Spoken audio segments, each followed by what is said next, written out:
श्री गुरवे नमः। कार्तिक महात्म्य। गुरुर्ब्रह्मा गुरुर्विष्णु गुरुदेवो महेश्वरः गुरुः साक्षात् परब्रह्म तस्मै श्री गुरवे नमः। प्रथम अध्याय।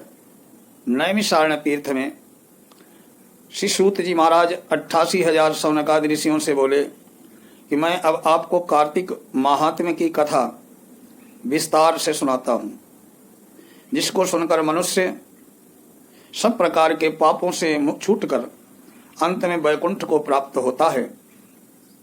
सूत जी कहने लगे कि श्री कृष्ण से आज्ञा लेकर देवर्षि नारद चले गए। तब सत्यभामा प्रसन्न होकर लक्ष्मीपति भगवान से कहने लगी कि हे प्रभु, मैं धन्य हुई, मेरा जीवन सफल हुआ, मेरे जन्म के दाता भी धन्य हैं, जिन्होंने मुझ जैसी त्रैलोक्य सुंदरी को जन्म दिया है। जो लोग 16 सहस्र स्त्रियों के मध्य मैं आपकी परम प्यारी हुई, मैंने वो कल्प वृक्ष आदि पुरुष आपके साथ नारद जी को विधि पूर्वक दान में दे दिया, परंतु वही कल्प वृक्ष मेरे घर लहराया करता है, जिस बात को मृतलोक में कोई भी स्त्री नहीं जानती है। हे त्रिलोकी नाथ, हे मधुसूदन, मैं आपसे कुछ पूछना चाहती हूँ। जो आप मुझे प्रिय कहने की इच्छा रखते हैं तो आप विस्तार से मुझे बतलाइए। प्रभु, मुझे कार्तिक महात्म्य की कथा सुनाओ, जिसे सुनकर मैं अपना हित करूं, जिसके करने से कल्प पर्यंत भी आप मुझसे विमुख न हो पाएं।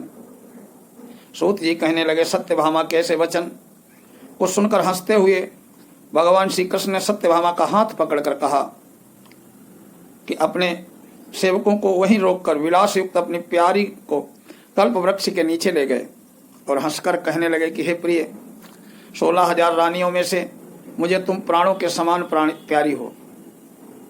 तुम्हारे लिए मैंने इंद्र से और देवताओं से विरोध किया। हे कांते, जो बात आपने पूछी है वो महा अद्भुत बात सुनो। सूत जी बोले, एक दिन श्री कृष्ण श्री भगवान वृंदा ने सत्यभामा की प्रिय कामना के लिए गरुड़ पर सवार होकर इंद्रलोक जाकर कल्प वृक्ष मांगा। तब इंद्र ने मना कर देने पर गरुड़ का इंद्र से घोर युद्ध हुआ। गौलोक में गरुड़ जी ने गौओं से युद्ध किया। गरुड़ जी की चोंच से चपेट में उनके नाक, कान और पूंछ कट कट कर गिर पड़े। उनके रुधिर से 3 वस्तु उत्पन्न हुई, कान में से तमाखू, पूंछ से गोभी और खून से मेहंदी। इन तीनों को प्रयोग करने से मोक्ष प्राप्ति नहीं होती। तब गौओं ने भी क्रोध में भरकर गरुड़ को मारा, जिससे उसके 3 पंख टूट कर गिर पड़े। उनके पंख, पहले पंख से नीलकंठ, दूसरे से मोर और तीसरे से चकवा और चकवी पक्षी पैदा हुए। हे प्रिय, उनके दर्शन मात्र से ही शुभ फल की प्राप्ति होती है। हे प्रिय, जब मैं हर चीज दे सकता हूँ, तुम्हारा हर कार्य पूरा कर सकता हूँ, हर बात तुमसे कह सकता हूँ, तो क्या तुम्हारे प्रश्न का उत्तर नहीं दूंगा? हे प्रिय, जो बात तुम मेरे से पूछो उसका जवाब दूंगा। ये सुनकर सत्यभामा बोली, प्रभु, मैं पिछले जन्म में कौन कौन से दान व्रत जप नहीं किए हैं, मेरा कैसा स्वभाव था, मैं किसकी पुत्री थी, मुझे मृतलोक में जन्म लेना पड़ा, और ऐसे कौन से शुभ कार्य किए जिससे आपकी अर्धांगिनी हुई। अपने 7 गरुड़ पर सवार होकर मुझे इंद्रादि देवताओं के स्थान में फिराते हो। तब श्री कृष्ण बोले, प्रिय, तो ध्यान लगाकर सुन। जो तुमने पूर्व जन्म में शुभ कर्म किए हैं विस्तार पूर्वक कहता हूँ। तुम किसकी पुत्री हो वो भी कहता हूँ। पूर्व समय में सतयुग के अंत में मायापुरी में अत्रि गोत्र में एक देव शर्मा नाम का ब्राह्मण वेदांत का जानने वाला था। वो रहता था, वो रोज अतिथियों की सेवा करता, हवन और सूर्य भगवान की पूजा किया करता था। उसका तेज सूर्य के समान तेजस्वी था। उसकी वृद्धावस्था में गुणवती नाम की कन्या हुई। उसका विवाह उस पुत्रहीन ब्राह्मण ने चंद्र नाम के अपने शिष्य के साथ कर दिया। चंद्र को अपने पुत्र के समान मानता, चंद्र भी उसे अपने पिता के समान मानता था। एक दिन वे दोनों कुश और समिधा के लिए वन में गए। हिमालय की तलहटी में भ्रमण करते हुए उन्होंने एक राक्षस को आता हुआ देखा। उस राक्षस के भय से उनके सब अंग शिथिल हो गए, भागने की सामर्थ्य नहीं रही। तब उस काल के सदस्य राक्षस ने उन दोनों को मार डाला। उनके धर्मात्मा होने के कारण मेरे पार्षद उनको मेरे पास वैकुंठ में ले आए, क्योंकि उन्होंने आजीवन सूर्य भगवान की पूजा की थी। उस कर्म से मैं उन दोनों पर अति प्रसन्न हुआ।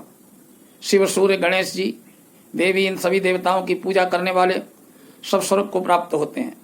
मैं एक होता हुआ भी काल और कर्मों को भेद से 5 प्रकार का होता हूँ। जैसे एक देवदत्त, पिता, भ्राता आदि नामों से बोला जाता है। जब दोनों विमान पर चढ़े सूर्य के समान तेजस्वी रूपवान चंदन और माला धारण किए हुए मेरे भवन में आए तो दिव्य स्त्री चंदनादि का भोगने लगे। कार्तिक महात्म्य का प्रथम अध्याय यहाँ संपूर्ण होता है। अब द्वितीय अध्याय। कृष्ण भगवान बोले, जो गुणवती अपने पिता पति का वध द्वारा दैत्य द्वारा वध सुनकर रोने लगी। हे पिता, हे नाथ, आप मुझे छोड़कर कहाँ चले गए? हे स्वामी, आपके बिना मैं क्या करूं, कहाँ जाऊं?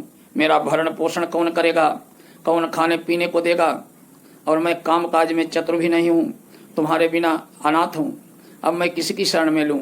मैं विधवा हो गई हूँ, विधाता का मेरे ऊपर कोप हुआ है, मैं कैसे जिंदा रहूं? श्री कृष्ण बोले, इस तरह विलाप करती हुई केले के पत्ते के समान कांपती हुई पछाड़ खाकर गिर पड़ी। थोड़ी देर में सावधान होकर फिर विलाप करने लगी। शोक समुद्र में डूबी उस गुणवती ने घर का सब माल बेचकर शास्त्र के अनुसार बहुत सावधानी के साथ अपने पति और पिता की क्रिया की और उसी शहर में विष्णु भगवान की भक्ति में तत्पर होकर शुद्ध शांति के साथ रहने लगी। अपने आजीवन तक एकादशी का व्रत किया और कार्तिक मास के व्रत आदि करती रही। हे कांते, ये दोनों व्रत मुझे अत्यंत प्यारे हैं। इन व्रतों को करने से मोक्ष की प्राप्ति होती है, पुत्र और घर की प्राप्ति होती है। कार्तिक मास की तुला राशि पर जब सूर्य के आगमन के समय जो प्रातः काल स्नान करे, ये महापापी भी भक्ति को प्राप्त होता है। जो मनुष्य स्नान, जागरण, दीपदान, तुलसी के वन का पालन करते हैं, वे विष्णु के रूप में हैं। विष्णु भगवान के मंदिर में झाड़ना, सतिया काढ़ना, विष्णु की पूजा करते हैं, वे मनुष्य जीवन से मुक्त हो जाते हैं। इस प्रकार कार्तिक में जो मनुष्य 3 दिन भी इन नियमों का पालन करते हैं, वे देवताओं के समान पूज्य होते हैं। फिर जो जीवन भर उनका पालन करते हैं, उनकी समानता कहाँ हो सकती है? सो गुणवती हर वर्ष कार्तिक के व्रत भक्ति पूर्वक विष्णु भगवान का नित्य पूजन करने लगी।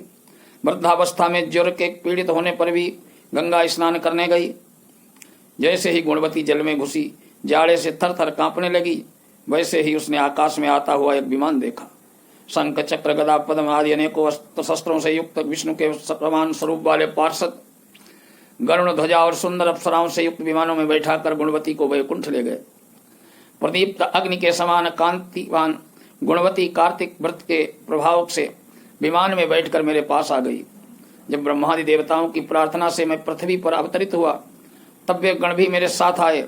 सो हे कामिनी, वे सब मेरे ये यादव हैं और तुम्हारे पिता देव शर्मा इस जन्म में सत्राजित हुए और तुम्हारा पति चंद्र शर्मा अक्रूर हुआ। हे कांते, तुम उस गुणवती हो। कार्तिक स्नान के प्रभाव से ही तुम मुझे अति प्रिय हो। तुमने मेरे मंदिर के सामने तुलसी का बगीचा लगाया। सो कल्प वृक्ष तुम्हारे आंगन में है। कार्तिक मास के दीपदान के प्रभाव से तुम्हारे देह और घर में लक्ष्मी स्थिर स्वरूप में है। तुम्हारे व्रतादि प्रेम से विष्णु भगवान को अर्पण किया, सो तुम मेरी पत्नी हो। तुमने मृत्यु पर्यंत कार्तिक व्रत किए, इसलिए तुमसे तुम्हारा वियोग नहीं होगा। इस प्रकार कार्तिक व्रत करने वाली तुम्हारे भांति प्रिय होंगे।